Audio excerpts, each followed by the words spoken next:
Hello, everyone, and welcome back to another Unstoppable podcast with your host, Megan Farrell. Today, I have my friend Steve Frye with the Frye Group out of Nashville.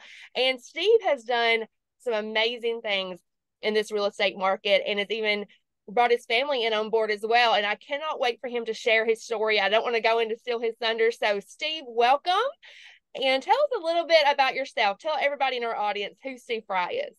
Absolutely. Thanks, Megan. I appreciate it. And thank you for having me on the show, first off. Yeah, so I'm Steve Frye. I live here in the Nashville, Tennessee market, grew up here most of my life. I am currently married for 30 years with my wife. We were high school sweethearts. We have two boys as well.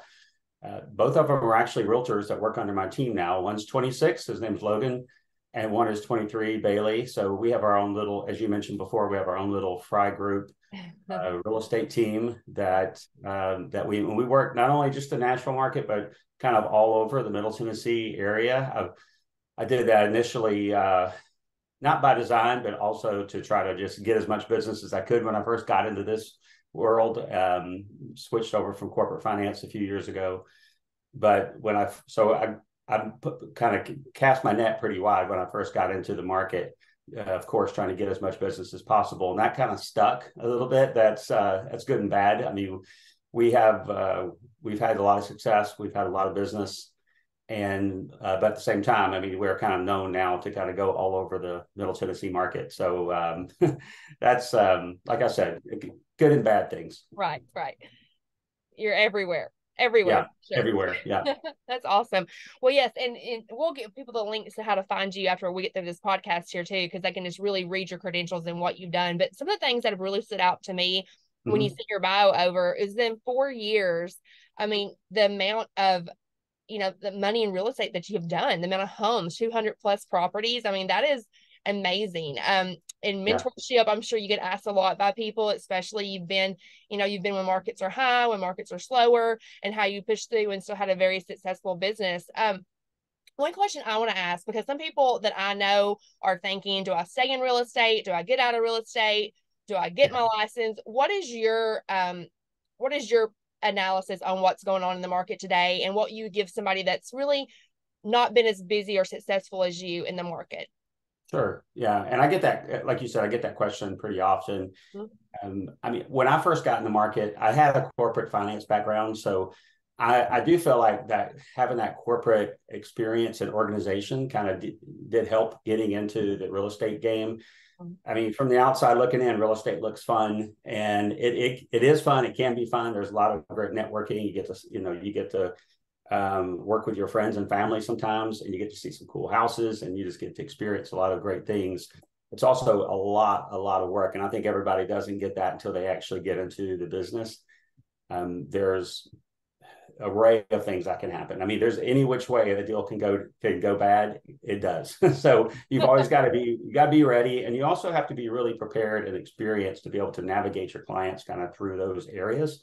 So I think the first thing I always tell people is just soon as you, I mean, if you're going to get into real estate, educate yourself as much as you can before you get there. If you're already in real estate, if you're new to the game, just absorb as much information as you can. I mean, getting on, listening to podcasts like yourself, you've got a great podcast, and I know you do some amazing things with empowering women and just people in general in the Nashville market. But soaking up as much education as you can, and not just a surface level, but kind of diving in and really understanding, because you're going to be dealing with people's lives, their money. We don't proclaim to be attorneys. We don't proclaim to be mortgage lenders. We got amazing people for that kind of stuff, but you do need to know your way around those areas so that you can help to guide people and put them in touch with the right folks. And then if things start to go wonky with the deal, you got to know how to navigate out of that. So that was my very first experience in real estate. As I just dove into the numbers and understood as much as I could. I brought my corporate finance background into the real estate world by just trying to educate and dive into the rental information, what markets made what, kind of money, and when you first get into real estate too, it's, you're looking for, most people look for friends and family to try to sell to. That works, great for maybe 3 to 6 months. Sometimes it doesn't work great. I didn't count on that. I mean, coming from a corporate background, I wanted to make sure I had a steady stream of income. I was more concerned about keeping the lights on as opposed to just being a fun little hobby. So um, I educated myself. I dove in and I figured out as much as I could. And then I started pushing myself as a resource and my experience out to the market for people that were looking to invest in the Nashville and Middle Tennessee markets. So that was my first big kind of leap that got me going. And it was all about the investors on the front end, and then the residential stuff kind of came along after that. So the business is starting now to come from different directions. I'm a pretty heavy referral based agent. Right. Yeah. After 4.5 years, which is where you want to be. I mean, you don't want to be chasing leads all the time. So, but education, I know that's a long-winded way of saying education, but it's education. Yeah, I agree with that. I always tell people all the time, because like when I first went into, helping Bell with their marketing, I didn't know anything about title. And I'm like, why would John and Delana want to bring me on when I didn't know anything about title? But what they saw was I knew relationships and I knew people. And I think that's within any business that you're in. You have to be a relationship builder. And like that night, you came to one of our happy hours, you have to be out and networking. And I think so many people forget that sometimes. And it's so important, because even if you are successful, as you still chose to come to networking events from time to time when you can make it, because you never know who you're going to meet that could be the next big deal, or when the market goes slow, if it does, hopefully it never does, but if it does, you have those connections, because people are always going to be buying houses. They're always going to be out there wanting a form of business. It's how are they going to connect with you to do that? So I love what you said about relationships there, Steve. That's good. Yeah, and that's amazing advice too about the networking piece. I get lazy about it sometimes. I think everybody does a little bit, but because you do have to.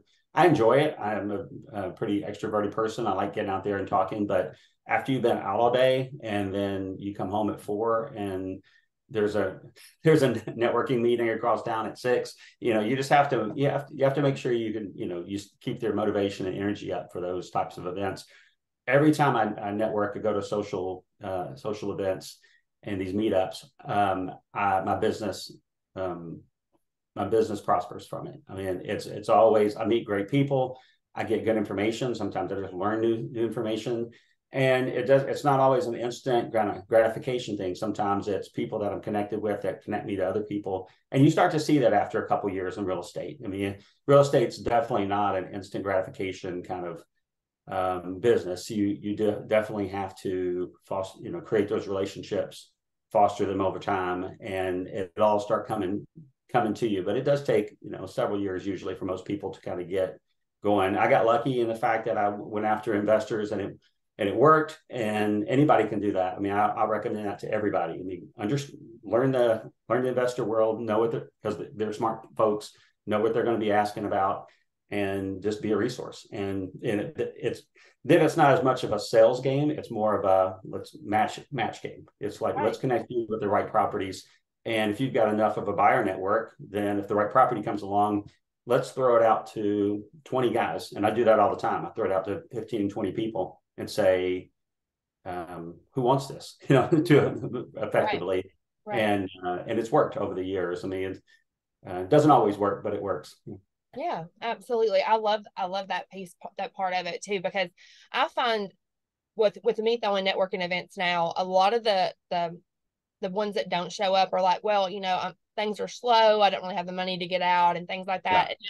I encourage you to take Steve's advice if you're listening to this, if you're an agent that's kind of in a slump, or if you're just getting into the industry, or just take real estate out, whatever you're doing. If you're in sales, and at all point you're in sales at some part of your job, get out and make new friends, make new connections. You're not always going to feel like it. There's times where I'm like, man, I could really go home and get some extra sleep or get some housework done myself. And I'm like, no, I choose to do that. And like you said, you always benefit from it. And not even that, you leave like you feel like you've accomplished something. So let's say if you're an agent and you're slowing down and you're not having that business, you're still going to feel like you're getting some win. Sometimes it starts by getting a little bit of win to get your confidence back up, to get you back on the journey of like succeeding again and stuff in the market. So I really hope you guys that are listening are really listening to what Steve's saying. This is a man that knows his stuff. He's all about educating himself and getting out and networking. That's what it is, no matter what level that you're on. So let me ask you this, Steve. Let's go back. Sure. Let's back up to 2018 when you decided to make the switch. Like, I know they kind of did that, had to be a little scary, right? To leave something that you were so familiar with to going in and be like, okay, I'm leaving this guaranteed salary for me working for myself as an agent. 100%. What gave you the motivation to do that, to go through that? Sure. Yeah. And it was, so I had I got a nice long career, 20 plus years in the corporate finance, always in the healthcare side. And I had some great jobs that were long-term jobs. Then I had a couple of jobs right there, right around. So I was 48 years old when I switched over in 2018. And I had a couple jobs in a row that went away, one due to acquisition, and then I got the new gig, and then that went away because they moved operations. And it was like, oh my gosh, here I am, 48. And I mean, unfortunately, ageism is real in the corporate, the corporate side. I mean, you get to a certain age and you're like, you just feel the pressure of, hey, this 25-year-old may not have the experience I do, but he's a lot cheaper. And they, you just know that the potential writing's on the table. So I was just tired of having my employment dictated to me at that point. So my wife, Lisa, the one I've been married to for 30 years, by the way, high school sweetheart. Awesome. She told me, she said, why don't you try real estate while you're looking for your next job in finance. So I took her advice because I'd been talking about it for a while. So I took her advice, took the exam, got lucky, got through it the first time. And literally from the time she said, hey, why don't you try this? Within a month, I had I passed the exam, had my license, and I was working at a brokerage. And from there, it was just game on. I was just head down on it. I was still kind of, looking for a job in the corporate finance side, but I was so excited about the real estate edge to it. And again, even on the front end, it's tough. I mean, I got lucky by getting successful pretty early on. But even then, I had, and this is a great story. My very first day as a realtor, I did an open house, and I just crushed open houses when I was on the front end. I did 2 every week. And for anybody who had an open house, and that's another thing I would recommend, just go to open houses. Not only does it give you an opportunity to potentially meet an unrepresented buyer, which is the whole point of the open house, is to have somebody come in the door. And to go into $1 million open houses usually doesn't get it for you, because every one of those guys knows 15 guys like me. So sometimes at like half $500,000 and under, open house is the perfect spot to try to meet somebody who's not represented, or they're new to town. So, but anyway, very first open house at a condo, I met a client, and they a month later we had got them a house. So first day, first open house, I met a client. It wasn't that house, but it was a different house that we got them in. And I thought, I'm hooked. I'm addicted. Now, I didn't have another closing for 5 more months after that, but things were snowballing in the background. I had a lot of things that were happening. I knew I was making tons of connections. I had some potential offers that didn't work through. And then 5 months later, I had that next closing. And then after that, it was $1 million a month. And then the next year, it was $2 million a month, and then $3 million a month. And it was all, it all just kind of fell off, it snowballed off from each other. So again, even though it looks easy, sometimes, people put up a lot of stuff on social media, saying just sold this, just put this under contract. I do the same thing. There's a lot that goes behind it. And there's a lot of things that aren't successes behind the scenes. There's a lot of failures behind the scenes, and you learn from all of those. Right. It does frustrating. And this year is a year, last year and this year, because of the interest rates going up, is a year where you start to see some more of those failures. You got to have thick skin, and you got to have, and that's why I cast my net as wide as possible. I try to go to as big of an area as I can. I work not only in residential and with investors, but I also work some commercial deals in land development, and started doing my own builds here in the next few months that we've been working on for a while. And I also work the Smoky Mountains, which is 3 hours from here, but I've got now a system set up in that market. Very smart. Yes. Yeah. That put yourself in hot markets like that too. You got to start somewhere, people. Come on, if you listen to these gold nuggets here that he's throwing out at you. Yeah. Looking for things, looking for wins.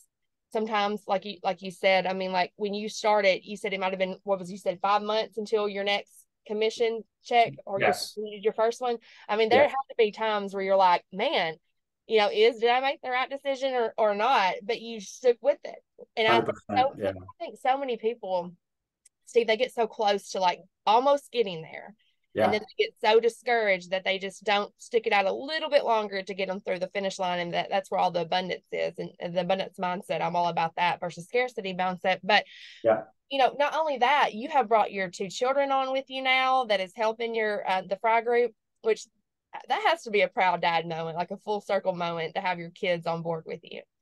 It's great, yeah, and I don't take nearly as much advantage of having everybody together as I should. My wife is just a dynamo. She's great at operations, and she's great at organization. And she's always on me about, did you check back with that person?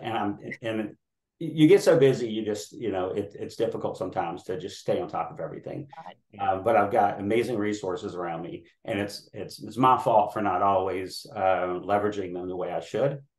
But yeah, it is cool. It's cool to be all sitting in. We have like an apartment behind our house where we have a family office. Everybody's got their desk, and we'll all be there at the same time. We got the whiteboard up. We'll have the TV or music going on in the background. But it's cool that is what our work life is. That is and again, it's not always easy, but it beats the alternative, definitely. Absolutely. Well, you are a family. I mean, it's not always easy. Yeah, Sometimes, absolutely. even when you don't work with family, it's always easy. But let me go back to your wife here too, because I want to hone in on this. I'm all about intentional congruence, and I think if you choose to be married, you have to have a spouse that is going to support you, and you got to support them, and you have to have that full circle. And I'm all about mind, body, soul, and spirit. You have to make sure everything's fed in that area. It sounds like your wife from day one was just a hard knock go-getter supporter for you. Like, we're going to bear our heads down. We're going to work hard. We're going to make this work. And she fully believed in you, because if you had somebody in the background saying, well, you better not make it fail, or what are you doing leaving, you may have not been as inclined to be as successful as you are. But I would say a lot of that came from having a supportive spouse at home. Oh yeah, 100%. Yeah, and if whether it's a spouse, a friend, a kid, I mean, whoever it is, an uncle, a grandmother, whatever, who, you've got somebody that helps to kind of, because it's tough. I mean, you find yourself, feeling like you're just like banging your head against a wall, and just running the marathon every time. So it's nice to have somebody that's there to kind of continue to push you and say, just keep going, because everybody's got that mindset to where they feel like, boy, this is, should I look to do something else? Is this the right thing for me? And like you said, I had a 5-month spell between my first closing and my second one. But during that time, I was working 100 hours a week, and I was just going and going and going to try to push towards that. And I don't want anybody to burn out in this industry. It's easy to do it, but guess what? In your first year, you can work 100 hours a week or 80 hours a week or 60 hours a week, whatever it is, but you can put the time in to make this successful, because it has, just about like any, not just real estate, but any industry and any company. I mean, you're an entrepreneur, you're starting your own business, and it has huge rewards on the back end. I will say, my wife, I wish I would listen to her more, because usually she'll give me advice on something, and I'm like, you don't understand. I'm on the front line. You're not right. You're wrong. And then I think about it, or I come back and I'm like, she's right, and she's usually right. And I know that's a woman thing, but hey, it's recorded. She can listen to this anytime she wants to now. Yeah, absolutely. But yeah, I mean, and if you've got a spouse there that's kind of giving you good sound advice, who's not emotionally tied to things like like you are when you're in the middle of it, it's always good to stop and listen to what they're saying, and to kind of go through that. I mean, one of the things she's always been on me about is to create better systems and better processes, and I'm not that great about that stuff. I'm good at talking to people. I'm good at the real estate side. I'm good at looking for properties, finding deals, negotiating, contracting, all that stuff. But there's a whole big bag of worms behind you as far as setting up the right CRMs, the right systems, and and just follow up and all that stuff. Whether it's client follow up, whether it's marketing, social media, I'm trying to get a little bit better at. Definitely, like everyone else is. But if I were to listen to her earlier on, it would have been, I think, an easier ride for me too, because you find yourself, and you don't have good systems, you find yourself scrambling and always having to be the point person on stuff, or recreating the wheel, as opposed to already having a system that's kind of creating the wheel for you. Oh yeah. Yeah. And it keeps you, like you said, on track as well. But what I'm hearing too, though, you also know your strengths, and then you also know what are not your strengths too either. So you could delegate it out, or Yeah. you said you're always having to look like, what can I fix? What can I, but one thing that I've learned by being around successful people is they don't spend a lot of time worrying about stuff. It's like shoot or aim, shoot, then readjust target as needed. And Yeah. I think that that's totally fine. People don't have to have it all figured out to get started. It doesn't have to be perfect. You can tweak as you go. You can put systems in place as you go. You can learn as you go. And I think that you truly are at a place now where people do look at you as a mentor because you've been so successful. And I know when I tell people that I was going to have you on the podcast, they're like, oh man, I can't wait to hear what he has to say, get some nuggets from him and stuff. Yeah. So, kudos to you and what you're building with your brand and your family and just your legacy in general. And I'm not sure really why the lights have went off in here, but I guess it just did. So I forgot the still. So I look angelic on here with you today, Steve. I know on time, we're running closer to it, but let me ask you this. What would be some advice that you would give somebody in the next 6 months in real estate? What do you need to do to position yourself within the next 6 months of what's going on in the market today? Well, I think it does go back to the networking and getting out and connecting with people. I mean, you have a whole big world out there telling you how to do something by people that have never done it. And that's frustrating to listen to, because you have all these experts out there that don't have any experience in what they're saying to do. I mean, that's what social media is full of. But there's some really good really good folks out there, really good mentors, good advice to take. But a lot of it is just getting out and connecting with people that are way more experienced than you are. Right. Whether you're getting into real estate or you're getting into another industry, when you start out, I mean, you're thinking, okay, let me just get to this point, and then let me just get to that point. And you start just kind of those building blocks up. But I wish I would have done this earlier on, but if you start hanging out with and connecting with folks that are way higher up the chart than you are, all of a sudden your goals just get incrementally larger.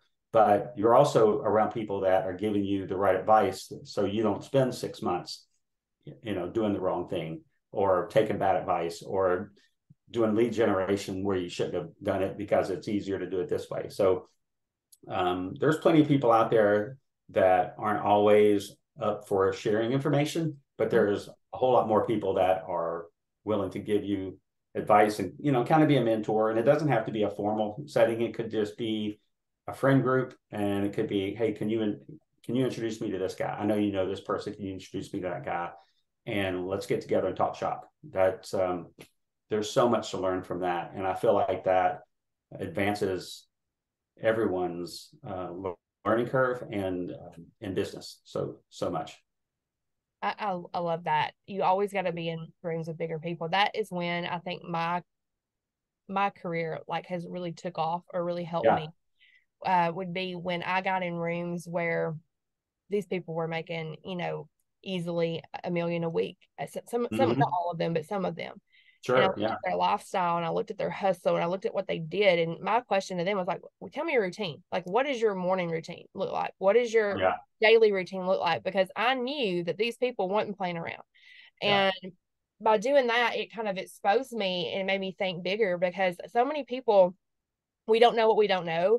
And we're Mhm. like, I grew up in a small town, and there's nothing wrong with that. There's nothing wrong with having a 9 to 5 job at the electric company. If that's what you want to do, that's awesome. It takes everybody to do everything.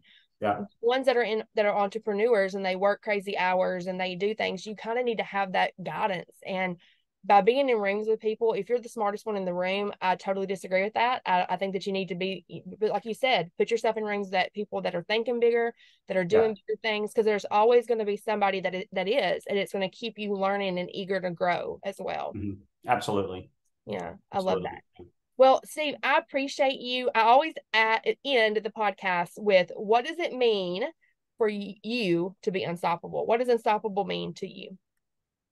Oh, I mean, great question. And I've seen some of your podcasts, and there's been some really great answers on that. But I think for me, it's to be able to create an environment with my business Mm-hmm. and a structure, so though I'm in control of it, and I could take it as far as I want to. I don't have. There's always going to be points where there's going to be roadblocks or people that try to push you down. But if you've got your good system in place, good people around you, then you can go as far as you want to. It's just a matter of how much you want it. I love that. That is really a really good answer.